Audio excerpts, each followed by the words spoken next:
ভাবুন তো, একটা ৫তলা বাড়ির ৮০% গাছে পরিপূর্ণ।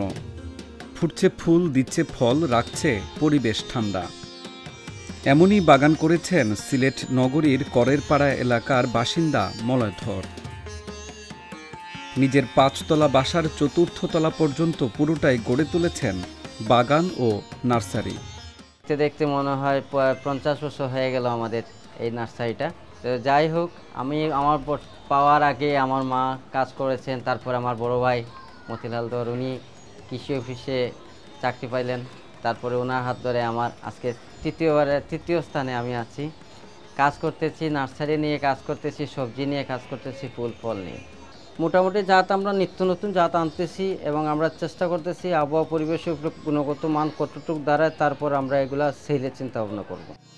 ২১ সেপ্টেম্বর দুপুরে মলয়লাল ধরের বাড়িতে গিয়ে এমন চিত্র দেখা যায়। তার বাগানে রয়েছে সবজি, ফল, ফুলসহ দেশি বিদেশি প্রায় ৩০ প্রজাতির গাছ এবং গাছের চারা। জানা গেছে ১৯৭০ সালে শখের বশেই ৪,০০০ টাকায় মলয়ের মা শুরু করেছিলেন ফুল এবং ফলের বাগান। মায়ের কাছ থেকেই উৎসাহ পেয়েছেন মলয়লাল ধর। মাত্র পুঁজি আছে ৪,০০০ টাকা, তখন তো অনেক কিছু ভাগ হয়েছে।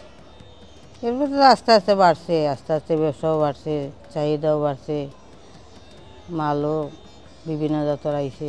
প্রথম নারকেল, সুপারি, তেজপাতা, ডালচিনি ওটাও আছিল বেশি, এরপরে বিভিন্ন জাতের।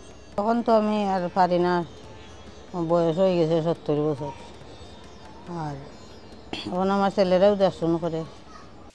এদিকে ২০১৭ সালে নার্সারি ক্যাটাগরিতে জাতীয় পুরস্কার পান মলয়লাল ধর।